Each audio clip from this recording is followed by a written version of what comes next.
It was 10 a.m. on June the 4th, 1943. A heavy locomotive slowed to a halt in the small town of Mexia, Texas. Inside the train, behind locked doors, sat hundreds of men from the Afrika Korps. They were the elite soldiers of the Third Reich. They had spent 2 years fighting in the brutal deserts of Tunisia and Libya. They were hardened, cynical, and loyal to the Führer. One of them, an NCO named Werner Burkhardt, peered through the window of his carriage. He expected to see darkness. In Germany, the blackout had been law since 1940. A single lit cigarette could get you arrested. Europe was a continent of shadows, hiding from Allied bombers. But when Burkhardt looked out at Railroad Street in Mexia, he gasped. The town was blazing with light. Street lamps were on. Storefront neon signs were buzzing. House windows were uncurtained, pouring yellow light onto the sidewalks. Cars drove by with their headlights on full beam. Burkhardt turned to his comrades and whispered, "It's a trick!" The men nodded. They agreed it had to be a Potemkin village, a Hollywood stage set built by the Americans just to demoralize them. They whispered, "They know we were coming. They turned the lights on just for us. No nation has this much electricity to waste." They were wrong. It wasn't a trick. It wasn't propaganda. It was just a Tuesday night in Texas. What Werner Burkhardt was looking at wasn't just a street lamp. He was looking at the end of the war. He was looking at an industrial power so vast, so rich, and so arrogant that it didn't even bother to turn off the lights during a world war. Over the next 2 years, 371,683 German prisoners would take this journey. They arrived expecting to find a mongrel nation on the verge of collapse, as Goebbels had told them. Instead, they found a land of impossible plenty. They saw shipyards building vessels faster than they could sink them. They saw factory workers driving their own cars. They saw garbage cans filled with food that would have fed a German platoon for a week. This isn't just a story about combat. This is a story about the psychological destruction of an army. It is the story of how the Third Reich didn't just lose the war on the battlefield, they lost it in the grocery store. May 1943, Tunisia. The Afrika Korps, the pride of Rommel, had collapsed. 230,000 Axis troops surrendered in the desert. That was more men that surrendered at Stalingrad. But they didn't look like an elite army. They looked like skeletons. For the last 6 months, the Royal Navy and US Air Force had strangled their supply lines. The German ration had been reduced to Komisbrot, a dense black bread extended with sawdust and occasional tins of Italian mule meat. Dysentery was rampant. They were an army of walking ghosts. They were marched to the ports of Oran, Algeria. They expected to be treated like they treated their prisoners, starved, beaten, and worked to death. Instead, they were introduced to the Liberty ship. The prisoners stood on the docks, staring at the fleet that had come to take them away. There weren't just 5 ships. There weren't 10. There were dozens. And they were brand new. One German engineer, a prisoner named Hans Stiegel, looked at the welds on the hull of the transport ship. They were rough, hasty, and utilitarian. He asked an American guard how long it took to build such a ship. The guard shrugged. "About 2 weeks." Stiegel thought he was lying. In Hamburg, a ship like that took 6 months. He didn't know the truth. The Americans were setting records like the SS Robert E. Peary, a Liberty ship built from keel to launch in 4 days, 16 hours, and 29 minutes. The Americans weren't just building ships, they were printing them. But the real shock came when they boarded. The prisoners were herded below decks. They prepared themselves for starvation rations. Then the U.S. Navy cooks opened the galley. The Germans stared at the trays. There was meat. Real beef. Not horse, not mule. Beef. There were vegetables. There was fruit. And there was coffee that smelled like actual beans, not the ersatz, roasted grain they had been drinking for 3 years. But the item that broke them was the bread. It was pure white, soft, spongy. German soldiers picked it up and smelt it. They asked the guards, "Is this cake?" The guards laughed. "No, Fritz, it's just bread." To a man who had been eating sawdust and mold for 6 months, white bread wasn't food. It was a luxury good. It was something you gave to a millionaire on his birthday. The Americans were giving it to their prisoners with every meal. Then came the moment of horror. After the meal, the German prisoners watched the American sailors take their trays to the scullery. They watched a sailor take a half-eaten steak, a piece of meat that a German family would have rationed for a week, and scrape it into the garbage can. Werner Burkhardt wrote in his diary, "They throw away what we would kill for. To them, this waste means nothing. They have so much, they don't even respect it." The German officers tried to tell their men it was a trick. They said the Americans were starving their own people to feed the prisoners just to make Germany look bad. But as the convoy formed up, 80 ships stretching to the horizon, the prisoners began to doubt. If this was a trick, it was a very expensive one, and they were heading straight to the source. The journey across the Atlantic was supposed to be a death sentence. German propaganda had told these men that the ocean belonged to the U-boats. They were told that the Admiral Dönitz's wolf packs were sinking American shipping faster than it could be built. But as the SS Robert E. Peary steamed west, the prisoners went on deck and looked at the horizon. They didn't see a lone ship running for its life. They saw a floating city. They were part of a convoy of 80 transport ships. Destroyers prowled the edges, agile and aggressive.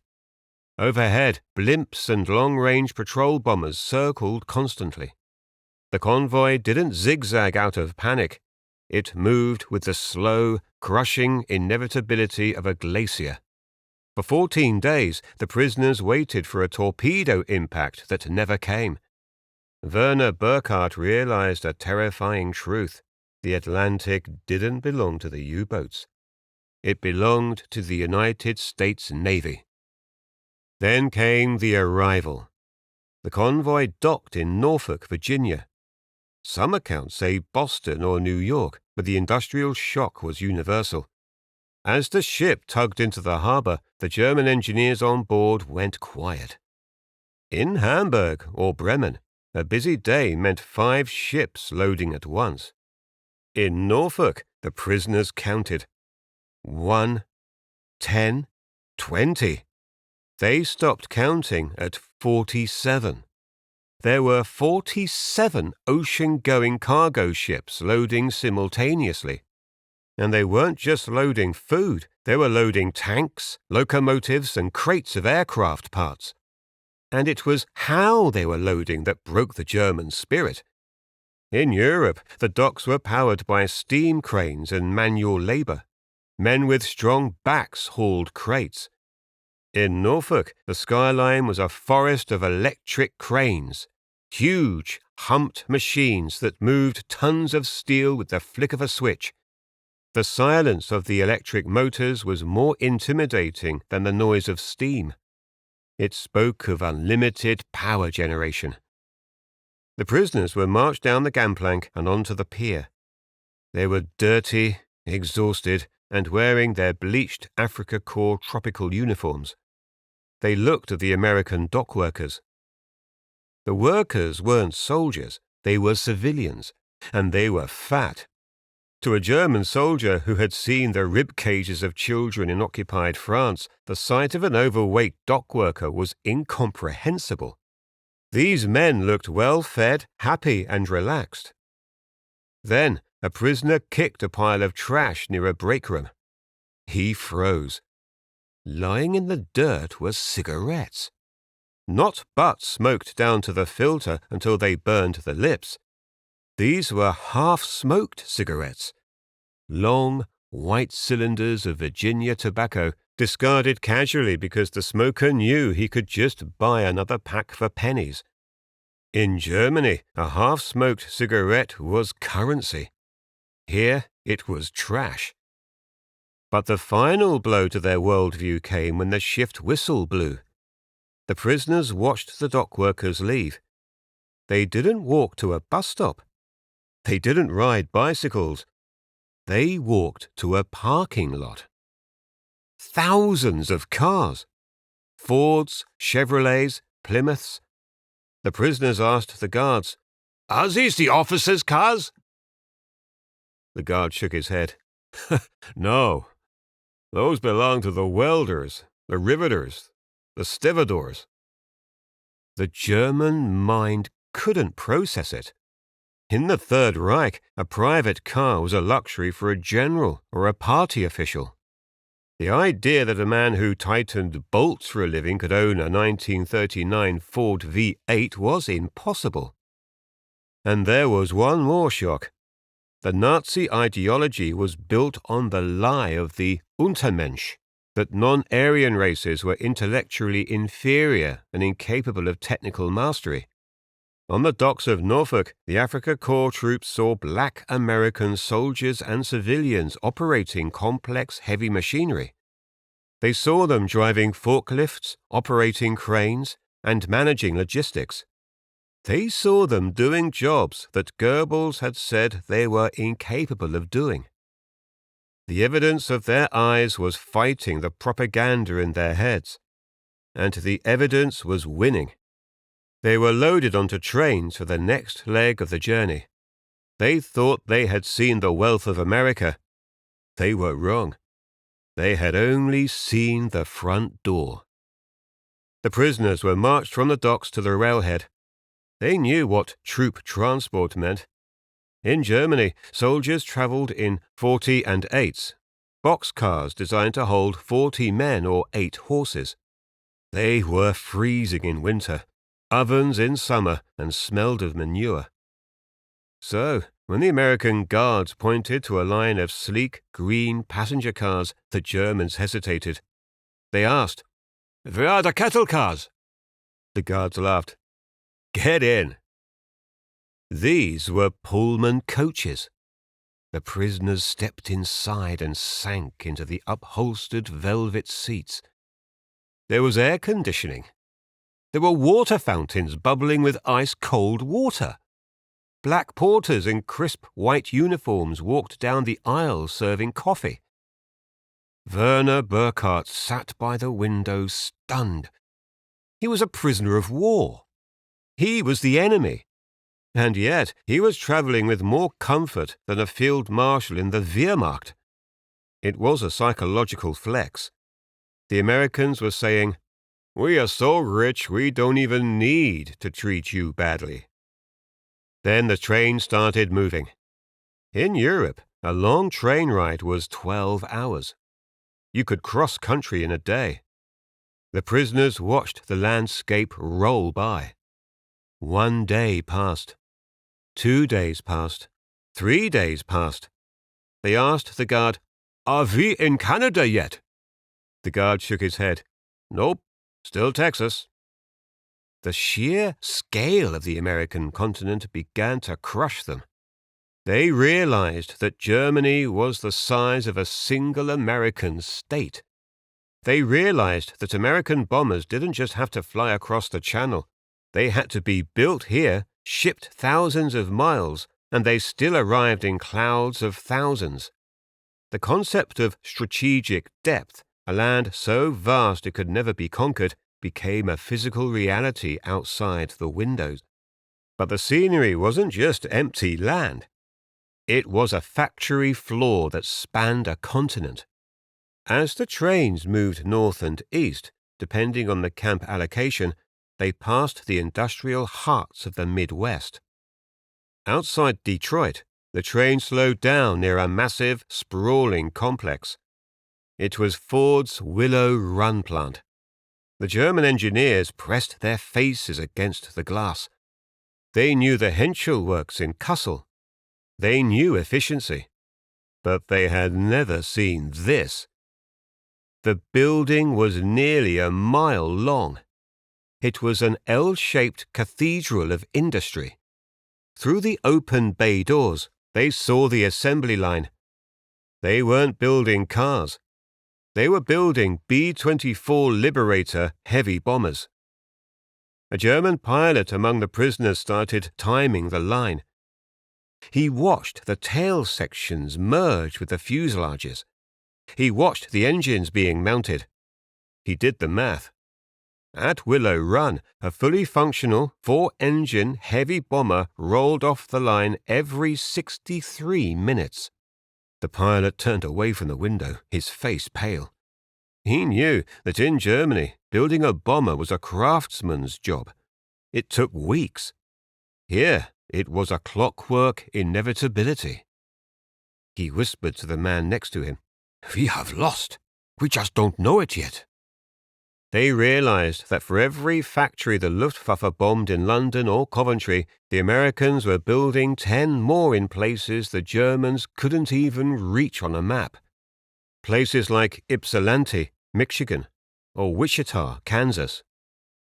The train rattled on, carrying them deeper into the belly of the beast. They were heading to the camps. They expected barbed wire and misery. What they got was the Fritz Ritz. The trains finally stopped. For many of the Afrika Korps, the destination was Camp Hearn, Texas.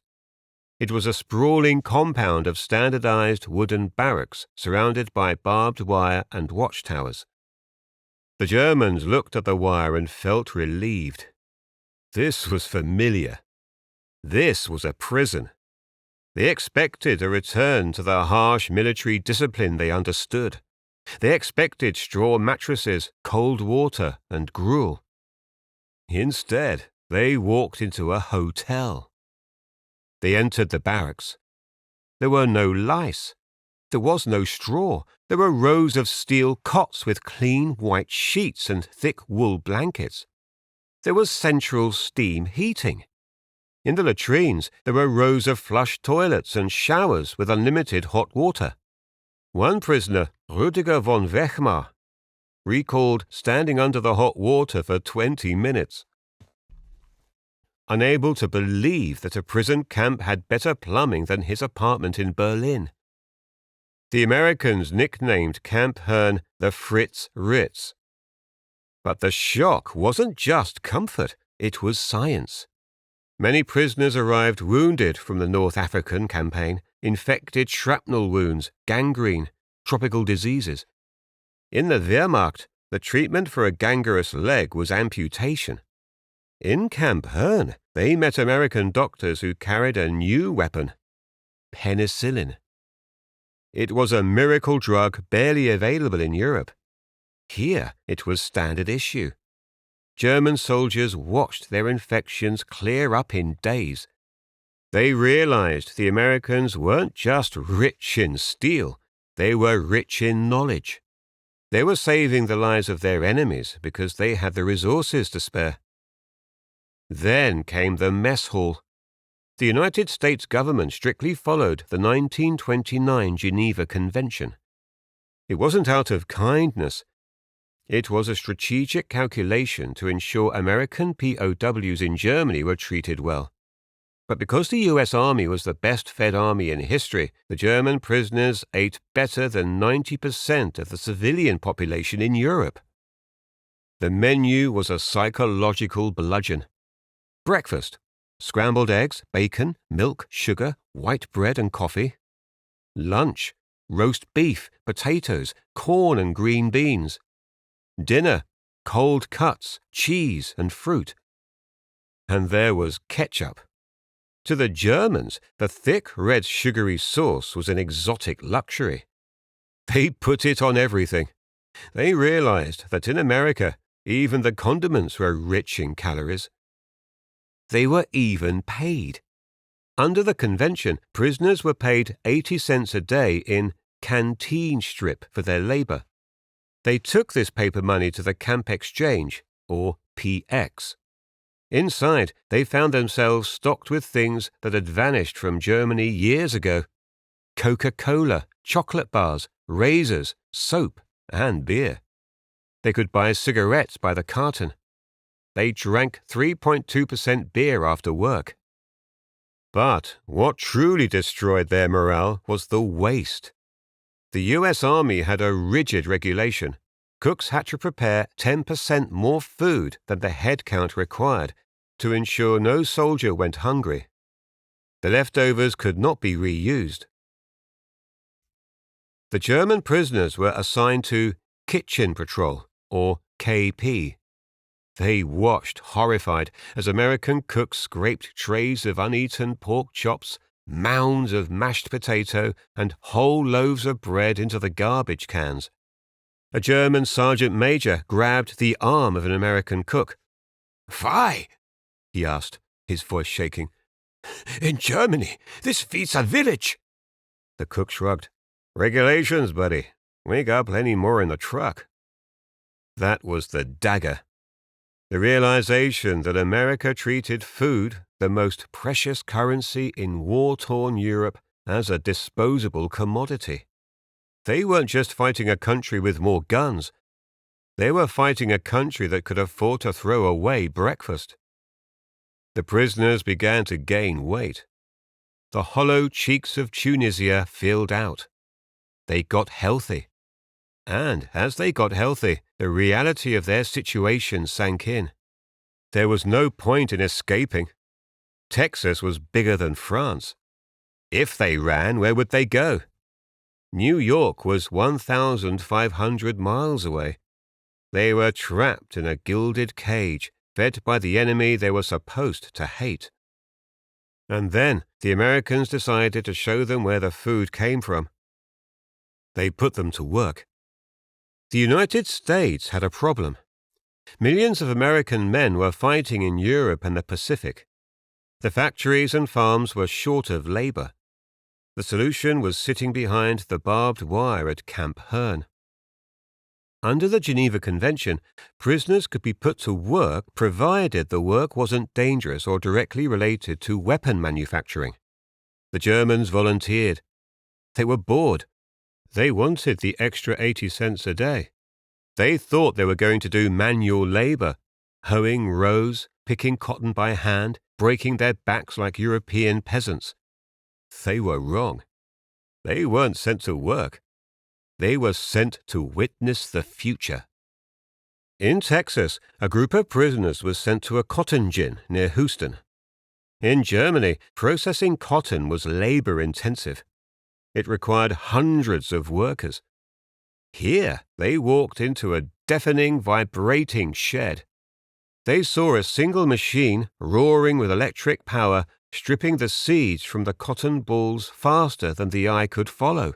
One machine doing the work of a village. The German officer in charge of the detail turned to the American foreman. He asked where the other workers were. The foreman pointed at the machine. "That's it, buddy. That's the worker." But the real psychological blow came in the Midwest. Prisoners sent to Nebraska and Kansas to help with the wheat and corn harvest expected to see horses. In 1943, the Wehrmacht was still primarily horse-drawn. German agriculture relied on muscle. A tractor was a rare machine owned by the state or a wealthy landowner. In Nebraska, the prisoners stood at the edge of a field that stretched to the horizon, and they saw the green paint. John Deere, Model A, and Model B tractors. They weren't rare. They were everywhere. Every single farm, no matter how small, had a gasoline-powered tractor. One prisoner wrote home, The American farmer does not walk behind a plow. He sits on a padded seat, burning gasoline as if it were water. They watched 16-year-old American boys driving combine harvesters that did the work of a German regiment. They realized that American agriculture wasn't farming, it was biological engineering. Then came the lunch break. The farmers didn't treat them like slaves. He invited them to the farmhouse. The table groaned under the weight of the food. Roast chicken, corn on the cob, pies, gallons of cold milk. The farmer's wife served them. The farmer drove a Ford sedan to the fields. Werner Burkhardt looked at the spread. He realized a terrifying truth. The average American farmer lives better than a German general. It wasn't just the farms. Some prisoners were sent to non-military industrial sites. At a Republic steel plant in Ohio, a detail of prisoners was assigned to clean up slag. They watched the blast furnaces pour molten steel. They watched the careless speed of the operation. They saw workers spill buckets of molten metal on the floor, waste that would be swept up and melted later. A German engineer watching the process did a mental calculation. He grabbed the arm of a fellow prisoner.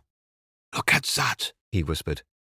"They waste more steel in spinach in one afternoon than my factory in Essen produced in a month." The message was clear.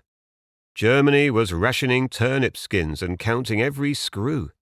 America was spilling steel on the floor because they had too much of it to care.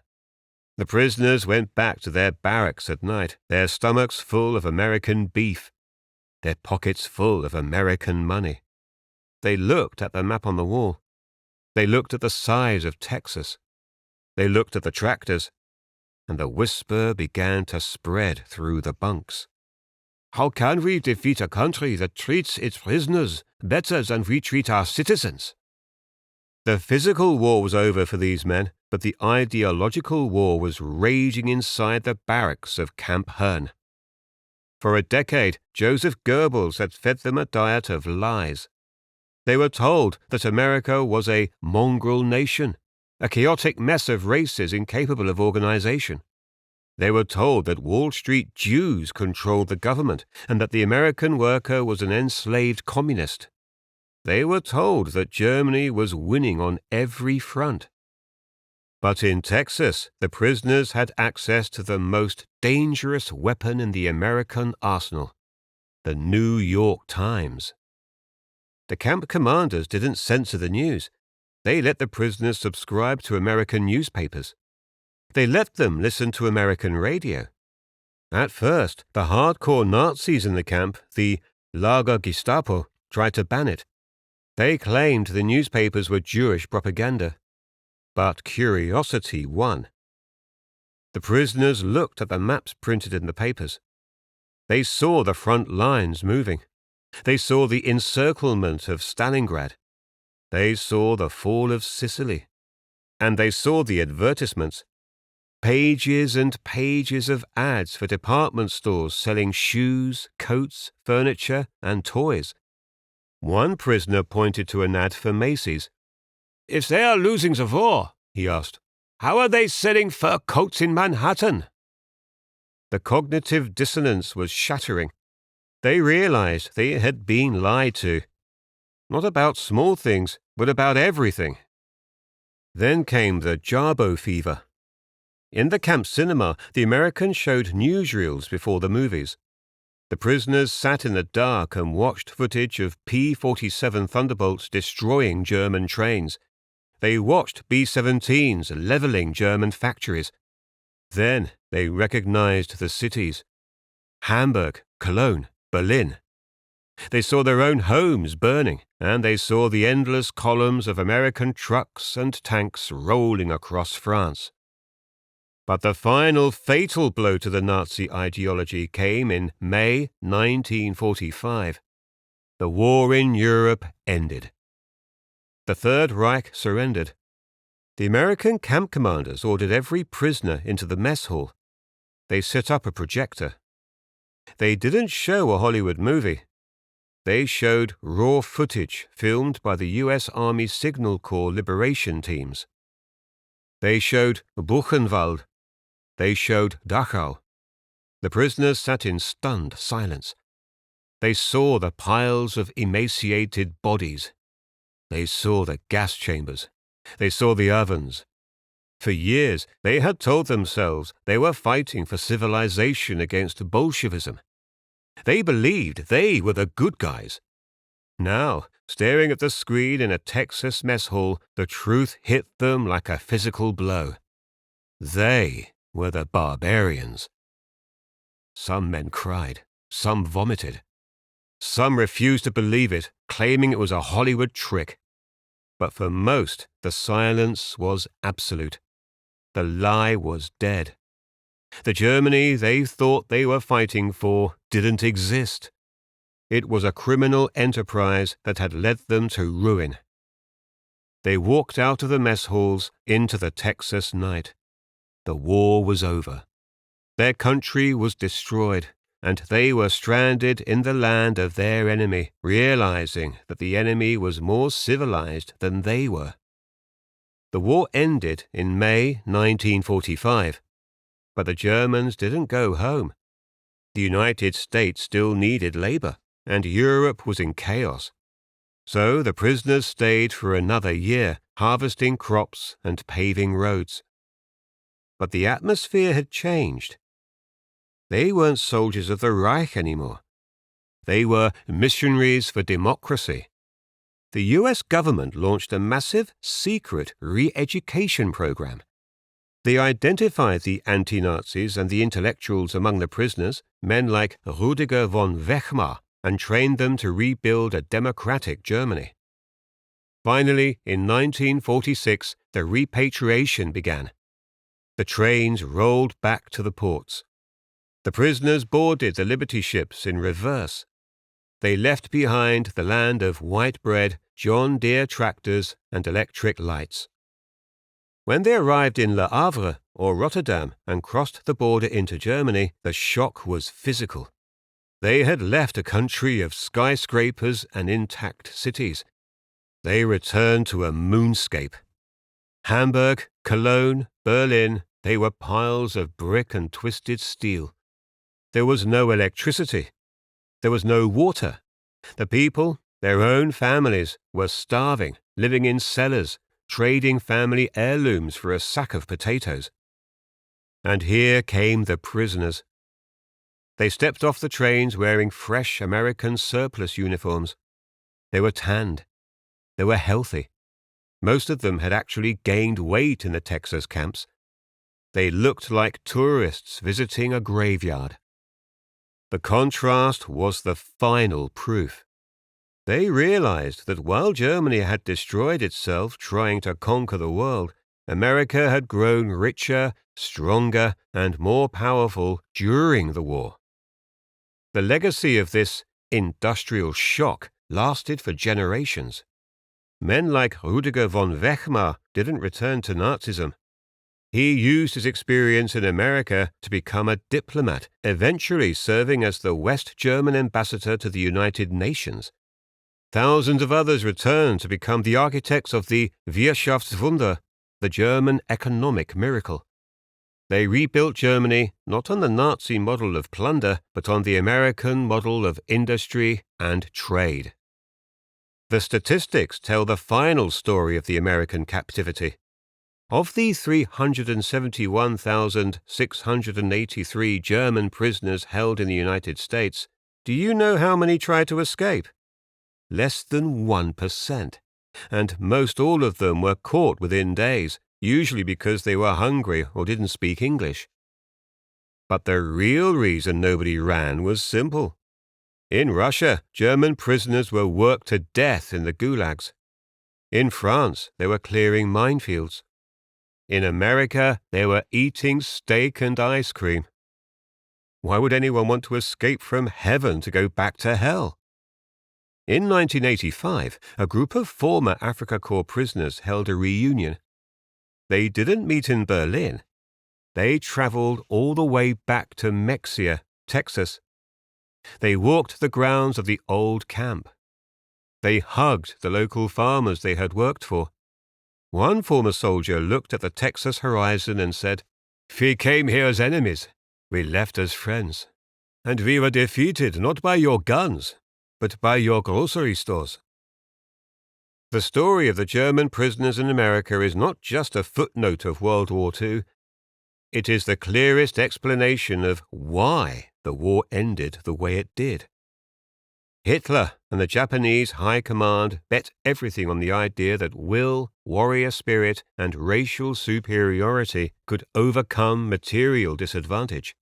They believed that a soft democracy like America couldn't fight a hard war. They were wrong. They woke a sleeping giant, and that giant didn't just fight back with soldiers, it fought back with production. The German soldier on the Eastern Front froze because his winter coat didn't arrive. The American soldier in the Ardennes ate chocolate bars made in Pennsylvania and fired ammunition made in Missouri, shipped on a boat built in 4 days in California. When Werner Burkhardt looked out that train window in Mexia, Texas, and saw the lights blazing in the middle of a world war, he saw the future. He saw a nation that didn't just have enough energy to fight, it had enough energy to waste. The Axis powers were defeated by B-24 Liberator rolling off the line every 63 minutes.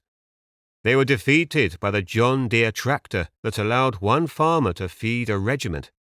They were defeated by the Liberty ship that made the Atlantic Ocean an American highway. And ultimately, they were defeated by the reality that their enemy treated prisoners better than the Third Reich treated its own citizens. The 371,000 men who came to America as enemies returned to Germany as witnesses. They carried a message back to the ruins of Europe. Do not fight the Americans again. You cannot beat a country that throws away steak. If you believe these stories of logistics, industry, and the human side of war deserve to be remembered, do us a favor. Hit that subscribe button. We are digging through the archives every single week to find the hidden history that textbooks ignore. And if you're watching this, leave a comment below. Tell us where you're watching from. Are you in Texas, Virginia, or Germany? Let us know if your grandfather was one of the men on those trains. Thank you for watching, and thank you for keeping history alive.